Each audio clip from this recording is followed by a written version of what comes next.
Selamat pagi kekasih Tuhan.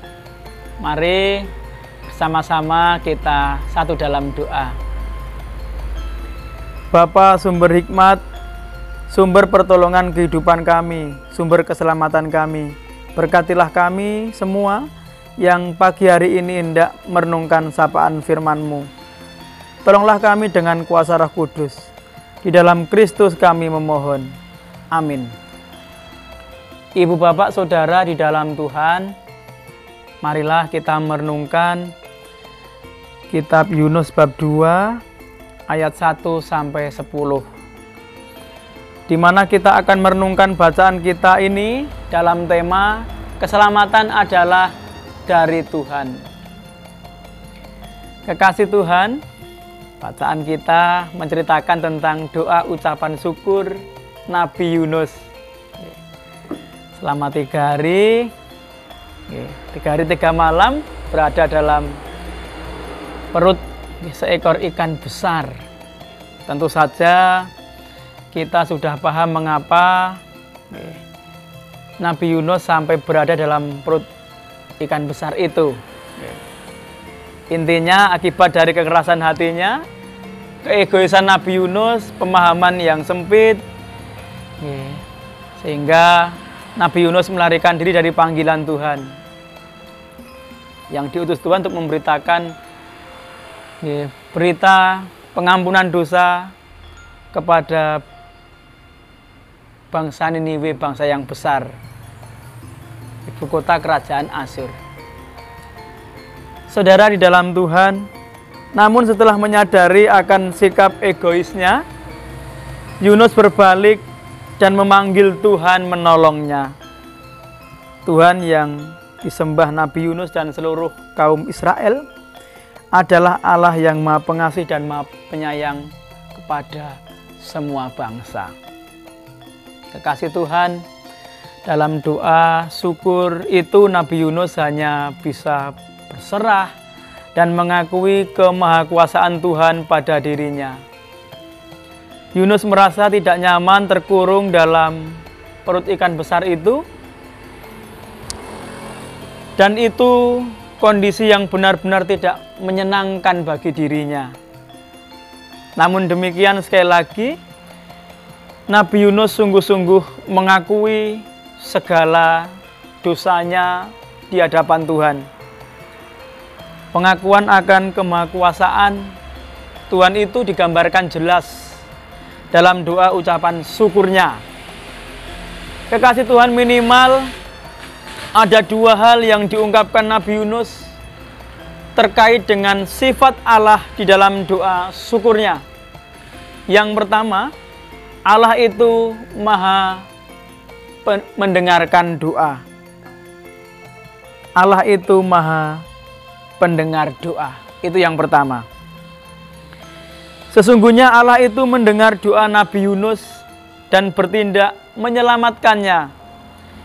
Yunus secara gamblang mengungkapkan bahwa sekalipun ia berada dalam situasi alam yang buruk, baik dalam kondisi yang hampir mati, ke pusat lautan yang berarus dan bergelombang, Tuhan sangat jelas mendengar doanya. Ungkapan Yunus tentang Tuhan itu adalah maha pendengar. Benar-benar maha pendengar doa bagi setiap orang yang berada dalam kesesakan, yang berseru kepadanya. Yang kedua, Allah itu adalah Tuhan yang menyelamatkan. Sesungguhnya Allah itu adalah Tuhan yang tidak saja mendengar doa umatnya, melainkan bertindak menyelamatkan.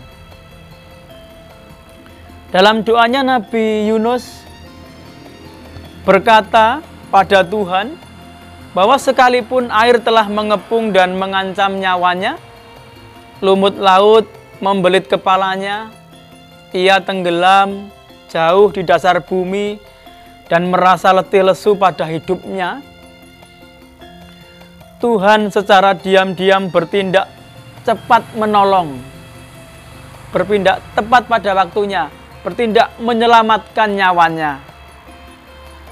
Dan ketika Tuhan telah menyelamatkannya, Yunus dengan tegas berkata bahwa bagi orang-orang yang teguh berpegang pada berhala-berhala yang sia-sia, sesungguhnya merekalah yang bersikap meninggalkan Tuhan, bukan Tuhan yang meninggalkan mereka. Tetapi bagi Yunus, dengan berbalik mencari Tuhan di dalam doa syukur, sekalipun dalam kesesakan, ketakutan yang membelit jiwa, Tuhan setia mendengar seruan itu dan bertindak menyelamatkan kita, menyelamatkan orang percaya. Ingat, Tuhan yang disembah Nabi Yunus adalah Tuhan yang sama kita menyembahnya.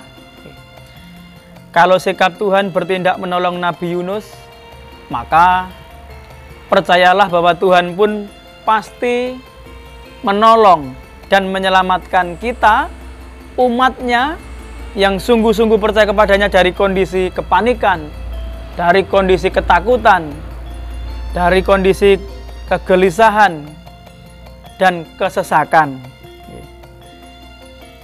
Hari-hari ini mungkin kita merasakan itu akibat virus corona yang mengancam pribadi, mengancam keluarga, pekerjaan, persekutuan jemaat, bahkan berbangsa dan bernegara kita. Saudara di dalam Tuhan, mengakhiri renungan firman Tuhan, sapaan makanan rohani pada pagi hari ini, saya perlu mengingatkan kita bahwa tindakan penyelamatan Tuhan, sekali lagi, tindakan penyelamatan Tuhan adalah rahasia dan berlangsung secara diam dalam hidup kita. Tidak ada seorang pun yang tahu kapan berakhirnya wabah virus corona ini. Tapi yang jelas Tuhan pasti bertindak secara diam, secara tepat. Tuhan bertindak menyelamatkan. Tuhan bertindak untuk menolong umatnya. Sekali lagi, tindakan penyelamatan Tuhan adalah rahasia dan berlangsung secara diam dalam hidup kita. Tidak ada seorang pun yang tahu kapan berakhirnya wabah corona ini. Tetapi yang jelasnya Tuhan pasti bertindak menyelamatkan kita. Tuhan memberkati kita semua. Amin. Mari kita berdoa. Mengucap syukur Bapa untuk firman-Mu yang boleh kami terima. Tuhan, terima kasih. Kami yakini Engkau Allah yang mendengar doa dan berkenan bertindak menyelamatkan umatnya. Kami pun percaya Tuhan juga bertindak kepada pergumulan dunia tentang adanya virus corona. Keselamatan adalah dari Tuhan. Ajari kami percaya Tuhan, bahwa Tuhan bertindak menyelamatkan kami semua. Ajari kami melakukan bagian kami, terus-menerus membangun percaya dan mengasihi Tuhan dalam hidup ini. Terima kasih Bapa. Dalam nama Tuhan Yesus kami mengucap syukur. Amin. Terima kasih Tuhan. Selamat beraktivitas hari ini. Percayalah keselamatan adalah dari Tuhan. Kita akan ditolong Tuhan. Sebentar lagi bebas dari pandemi COVID-19 ini. Tuhan memberkati kita semua.